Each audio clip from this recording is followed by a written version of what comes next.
अस्सलाम वालेकुम नाज़रीन, इस वक्त मैं मौजूद हूँ पाकिस्तान की कैपिटल सिटी इस्लामाबाद की एक ऐसी सोसाइटी में जहाँ एक ख़ूबसूरत सोसाइटी तो बना दी गई है, मगर यहाँ के जो मकीन हैं उनको बुनियादी सहूलियात से महरूम रखा जा रहा है। और इसको गोरी टाउन का इलाका कहा जाता है कि जो यहाँ के जो मकीन हैं उनको ना बिजली की सहूलत मुयस्सर है और ना ही यहाँ पे गैस की सहूलत मुयस्सर है। और जो मकीन यहाँ पे रह रहे हैं, हम चल के उनसे बात करेंगे और उनके ये जो मामलात हैं, जो मसाइल यहाँ पे दरपेश हैं, उनको जानने की कोशिश करेंगे कि आखिर ऐसी कौन सी ऐसी वजूहात हैं जिनकी बिना पर यहाँ पे इनको मालिकाना हुकूक होने के बावजूद भी इनको बुनियादी हुकूक मुयस्सर नहीं हैं। तो हमारे साथ एक हमारे भाई मौजूद हैं, उनसे हम बात करते हैं। जी अस्सलाम वालेकुम, आपका नाम? वालेकुम सलाम, मेरा नाम खलील है भाईजान। अच्छा, हमारे जो है ना 2016 से लेके आज तक हमने मकान बना के इसी तरह बैठे हुए हैं, ना कोई बिजली है ना गैस है। और सोसाइटी वाले जो है ना वो हमें कह रहे हैं कि हमारे पास कुछ भी नहीं है, हमारे पास पैसे नहीं है, हमारे पास ये नहीं है। अभी प्लीज़ सब भाइयों से रिक्वेस्ट है कि ये मिलजुल के तो बिजली और पानी की सहूलत। नहीं, मुझे ये बात बताएं कि आखिर उसकी ऐसी कौन सी वजह है कि आपको यहाँ पे बुनियादी जो सहूलियात हैं वो मुयस्सर नहीं हो रही? मालिकान की तरफ से ये प्रॉब्लम्स पेश की जा रही हैं, या हुकूमत वक्त जो है आपके साथ तावन नहीं कर रही, या आपने कोर्ट में कोई गए हैं, कोर्ट कचहरी के चक्कर लगाए हैं, आपके पास मालिकाना हुकूक होने के बावजूद भी आप ये इतनी स्ट्रगल भी कर रहे हैं, मगर इसके बावजूद भी आपकी आवाज़ कोई नहीं सुन रहा और यहाँ पे लोग सरापा एहतजाज हैं। आखिर इसकी क्या वजह है? ये सीडीए वाले जो है ना वो हमें कह रहे हैं कि ये सोसाइटी इनलीगल है, इसलिए हम लोग जो है ना वो बिजली गैस नहीं दे सकते। और सोसाइटी वालों के पास जाते हैं, वो कहते हैं कि हमारे पास कुछ नहीं है, ये गवर्नमेंट का इशू है। अगर ये बात सीडीए वाले कह रहे हैं कि ये इनलीगल है, तो जिस वक्त ये सोसाइटी लॉन्च हो रही थी तो उस वक्त आप ये सीडीए से ये सवाल कर सकते हैं ना कि जिस वक्त ये सोसाइटी लॉन्च हो रही थी उस वक्त आपको ये ख्याल नहीं आया कि ये इनलीगल है और यहाँ पे जो मकीम लोग हैं उनको मालिकाना हुकूक भी सीडीए की तरफ से, हुकूमत की तरफ से, महकमे की तरफ से मिले हुए हैं? बस ये हमारे साथ ज़्यादती हो रही है कि ये सोसाइटी वाले हमारी बात सुन ही नहीं रहे। नाज़रीन, मैं यहाँ पे और भी बहुत सारे लोग यहाँ पे सरापा एहतजाज हैं, हम उनसे भी बात करने की कोशिश करेंगे। और नाज़रीन, यहाँ पे यहाँ की कमेटी के कन्वीनर हाजी साहब भी यहाँ पर हमारे साथ मौजूद हैं। हम इनसे हम जानने की कोशिश करेंगे कि ये जितनी भी प्रॉब्लम्स हैं यहाँ पे, जो बुनियादी सहूलियात मुयस्सर नहीं हैं यहाँ के मकीमों को, बिजली, पानी, गैस, तो ये मालिकान की तरफ से है या हुकूमत वक्त की तरफ से है, या जो इसके रिलेटेड महकमे हैं उनकी तरफ से कुछ प्रॉब्लम्स क्रिएट की जा रही हैं? जी अस्सलाम वालेकुम हाजी साहब। वालेकुम सलाम रहमतुल्लाहि व बरकातुहू। मेरा अल्हम्दुलिल्लाह इधर चार साल से मैं रह रहा हूँ। हम खामोशी से देख रहे थे कि इंतज़ामिया हमारी मदद करेगी, लेकिन आज तक हम बेयारो मददगार बैठे हुए हैं।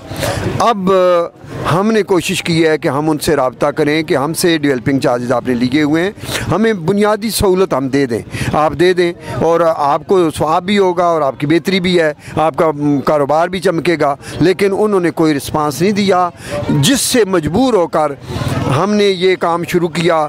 हमने ख़ुद उनको मतलब बिजली की अप्रूवल लेकर दी है। अब भी अगर वो हमारा साथ नहीं देते तो फिर हमारी मजबूरी है, ये आखिरी ऑप्शन है। हम बाहर निकले हैं, हम अपने बच्चों को तड़पता हुआ नहीं देख सकते। इस दौर में, इस गर्मी में लोग एसी में, यानी ये मालिक एसी में सो रहे हैं, उन्होंने हर तरह की फैसिलिटी, बड़ी बड़ी गाड़ियों में बैठे हुए हैं, लेकिन हमारे एक 2 लाख रुपया जमा करके यहाँ तक पहुँचे। मैं रात को भी उनको बता रहा था, लेकिन बदकिस्मती ये है कि उनको पहले समझ नहीं आई, शायद उनको कोई बताने वाला नहीं था। अब उनको भी समझ आ गई है, और अगर वो नहीं समझेंगे तो हम इंशाअल्लाह इससे आगे भी बढ़ेंगे। हाजी साहब, बस इतनी बात ज़रा हमें कंफर्म कर दें कि क्या इतने कुछ होने के बावजूद क्या आपने कोई कानूनी रास्ता क्यों नहीं इख्तियार किया? उसकी क्या वजूहत हैं? कानूनी रास्ता ये है कि हमारे पास रजिस्ट्रियाँ मौजूद हैं, हम यहाँ के रिहायशी हैं, हमारे हर कानूनी वो फैसिलिटी हमारा हक है। हमारे कानून में लिखा हुआ है कि जो एरिया आबाद है, इसीलिए हुकूमत ने ऐलान किया है कि ये जो सोसाइटियाँ हैं, बेशक उनके पास NOC नहीं है, लेकिन वहाँ आबादी हो चुकी है, उनकी रजिस्ट्रियाँ मौजूद हैं, उनको बुनियादी हकूक़ मिलेंगे। इसी वजह से ये मेंस स्कीम चली है और उसी से हमें फ़ायदा, हम इनको भी मशवरा दे रहे हैं कि उसी से फ़ायदा उठाएं और ये मतलब है ये अपनी फैसिलिटी का ऐलान करें, हमें हमारे साथ चलें। और अगर ये साथ में फिर कह रहा हूँ कि अगर हमारे साथ चलेंगे, हमारे भाई हैं, हम उनके आगे उनको गाइड करेंगे, उनको हर तरह से फैसिलिटी देंगे। लेकिन दूसरी तरफ से हम ये भी ऐलान कर चुके हैं और आइंदा भी करेंगे कि हल्का यारा तो बरेशम की तरह नरम वो, हल्के हो रज़्म हक़ व बातल तो फौलाद है मोमन। हम बिल्कुल नरम हैं, हम नमाज़ पढ़ते हैं, दुरूद शरीफ पढ़ते हैं, लेकिन हमें ये भी देखें कि हमने बदर में भी काम किया है, हमने ग़ज़वा उहद में भी काम किया है, हमने ये पाकिस्तान की जंग भी लड़ी है। अब ये गौरी की जंग है, हम गौरी की जंग आखिरी हद तक, आखिरी गोली तक लड़ेंगे। अगर ये हमसे सुलह के तरीके से, प्यार के भाइयों की तरह चलना चाहते हैं, हम उनके आगे चलेंगे। अगर हमसे ये गलत काम करेंगे, गलत सोच रखेंगे, तो हम इंशाल्लाह वो भी आगे चल के दिखाएंगे। हाजी साहब, एक बात और मैं आपसे पूछना चाहूँगा, क्या आपको ऐसा तो नहीं नज़र आ रहा कि मुस्तकबिल में आने वाले वक्त में कहीं ऐसा तो नहीं है कि यहाँ पे ये प्रोटेस्ट कुछ शिद्दत की सूरत इख्तियार कर जाए? ये मैं आपको क्लियर कर दूँ कि हम शिद्दत पसंद नहीं हैं, हम शिद्दत पसंद नहीं हैं, लेकिन जो हमारे बच्चों को तड़पाएगा, हमें इस उम्र में तड़पाएगा, हमने सारी ज़िंदगी की पूंजी लगा दी है, हम उसको आराम से सोने भी नहीं देंगे। नाज़रीन, जैसा कि आपने सुना कि यहाँ की कमेटी के कन्वीनर हाजी साहब ने बड़े तफसील के साथ ये बात यहाँ के मालिकान को भी आगाह करते हुए बताई है कि अगर हमारे बुनियादी हुकूक को नहीं दिया गया तो हम किस हद तक जा सकेंगे।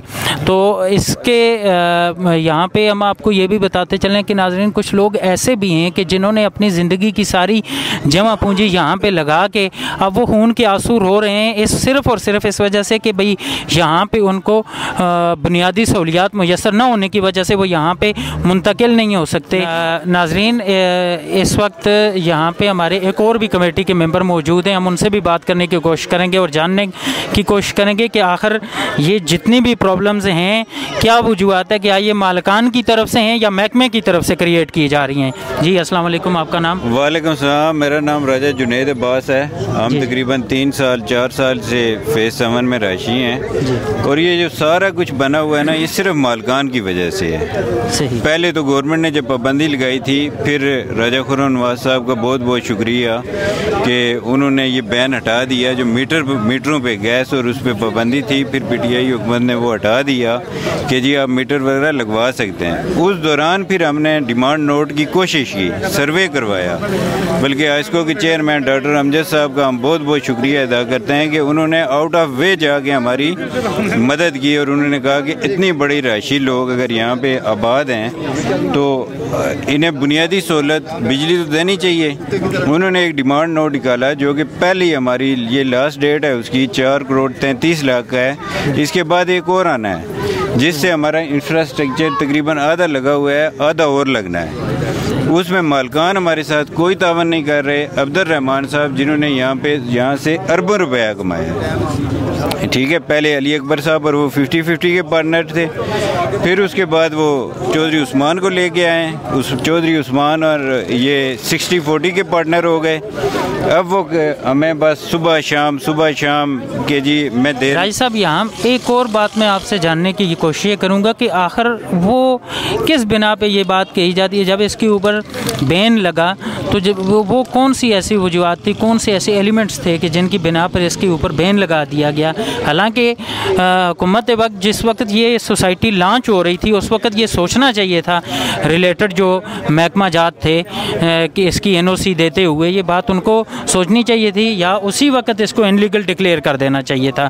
तो अभी आके ये बड़ी एक हैरत की बात है और बिल्कुल ना समझ आने वाली बात है कि इसको अभी आके कहा जा रहा है है कि ये इनलीगल है? देखें, असल में ये अगर हम पीछे जाएं ना, जब नवाज शरीफ की हुकूमत थी उस वक्त यहाँ पे कब्ज़ा माफिया का राज था। ठीक है, कोई माफियाज थे, फिर वो सारे मिल गए यहाँ पे वो लोगों को की ज़मीनों पे कब्ज़ा कर रहे थे। फिर NOC नहीं थी, टैक्स पेयर नहीं थे, ठीक है, टैक्स नहीं दे रहे थे लोग। फिर उस वक्त गवर्नमेंट ने, नून लीग की गवर्नमेंट ने ये किया था कि इस सब को जो गैर कानूनी सोसाइटियाँ हैं जिन्होंने NOC नहीं लिया हुआ, उन सब को इन्होंने बैन कर दिया था कि इनकी पानी, बिजली, गैस, बुनियादी सहूलतें इनकी बंद कर दें। सही। उस वक्त ये बैन लगा था इस्लामाबाद पे, आपको पता है 3-4 साल से ये बंद था। फिर PTI हुकूमत ने, राजा खुर्रम नवाज ने दिन रात एक किया, उसमें असद उमर साहब थे, अली अवान साहब थे, इन्होंने ये बैन हमारे ऊपर से हटा दिया है। अभी हम नारा ये है कि सिर्फ पैसे जमा होने हैं और इंशाअल्लाह यहाँ पे ये तकरीबन गोरी में 23,000 के करीब वोटर है, ठीक है, जो कि सारी लोग। और उसके बाद यहाँ पे इनका ये मसला भी है कि यहाँ पे रजिस्ट्रियाँ अभी तक लोगों की नहीं हुई, बहुत सारे लोगों की 4,000 से ज़्यादा प्लाट डिस्टर्ब हैं। सही। जो कि लोगों की हवा में है, अभी तक उनकी पेमेंट फुल हो चुकी है। अच्छा, पेमेंट फुल होने के बावजूद यानी वो सिर्फ फाइल के ऊपर डिपेंडेंट है? जी, उन्हें न कब्ज़ा मिला है, ठीक है, और वो दर बदर की ठोकरें खा रहे हैं। हम उनकी एक लिस्ट मुरतब कर रहे हैं, उन सब को लेके इंशाअल्लाह हमें अगर वज़ीर आज़म पाकिस्तान के पास, सुप्रीम कोर्ट के पास, जहाँ भी एहतजाज करना पड़ा हम करेंगे, अगर इन लोगों ने हमारे साथ तावन न किया तो। राय साहब बहुत बहुत शुक्रिया, बहुत मेहरबानी। नाजरीन, जैसा कि आपने सुना, यहाँ के ये हमारे कमेटी मेंबर राजा जुनैद साहब से हमारी बात हुई, उन्होंने भी यही बताया कि यहाँ के जो मालिकान हैं वो बिल्कुल यहाँ के मकीमों के साथ कोई तावन करने में इंटरेस्टेड नहीं है। उसकी बुनियादी वजह जो इन्होंने बताई है वो आपके सामने है कि हालांकि यहाँ जितने भी मुकीम हैं उन्होंने अपने डेवलपमेंट चार्जेस को भी जमा करवाया और भी जितनी चार्जेस थे सब जमा करवाने के बावजूद भी मगर इनको बुनियादी सहूलियात मुयस्सर नहीं अभी तक हो पाई। एक बात मैं और कह दूं जी कि हमारे यहाँ पे जो लोग रह रहे हैं ना, तकरीबन 80% लोगों की रजिस्ट्रियाँ हो भी चुकी हैं, ठीक है। जब रजिस्ट्री हो जाए उसकी बाकायदा टैक्स पेयर, यहाँ पे टैक्स पेयर लोग रह रहे हैं, हमारे जो सरकारी मुलाजम हैं टैक्स दे रहे हैं, सारा कुछ है, लेकिन उन्हें ये बिजली जैसी इस्लामाबाद से सिर्फ ये 15 किलोमीटर के दूरी पे है, बहुत अच्छी यानी यहाँ पे सोसाइटी बन रही थी लेकिन बिजली से महरूम है। तो ये हम अपील करते हैं, ठीक है, वज़ीर आज़म साहब से और उसके बाद सुप्रीम कोर्ट से कि इस मामले का हमें हल किया जाए और हमारी दाद रसी की जाए। नाज़रीन, जैसे कि आपने सुना कि भाई राजा जुनैद साहब ने कहा कि हम हुकूमत वक्त से भी अपील करते हैं और सुप्रीम कोर्ट ऑफ पाकिस्तान से भी ये अपील करते हैं कि हमारे जो जुमला हुकूक हैं उनके लिए आवाज़ उठाई जाए।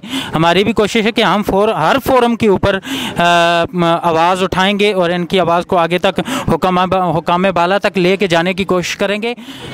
नाज़रीन, यहाँ पे एक और छोटी सी बच्ची आई हुई है एहतजाज में, तो हम उससे भी बात करना चाहेंगे कि वो क्या कहना चाहती है। आइए जी बेटा, आप क्या कहना चाहती हैं? पाकिस्तान जिंदाबाद। और इसके अलावा और भी कुछ कहना? इमरान खान जिंदाबाद। देखें नाजरीन, जैसा कि आपने देखा एक छोटी सी बच्ची है जो ये नहीं समझती कि भाई इमरान खान कौन है या क्या है, मगर एक नाम के साथ भी एक लगाव है और वो ये उसकी ज़बान से ये बात निकल रही है कि इमरान खान जिंदाबाद और पाकिस्तान पाइंदाबाद।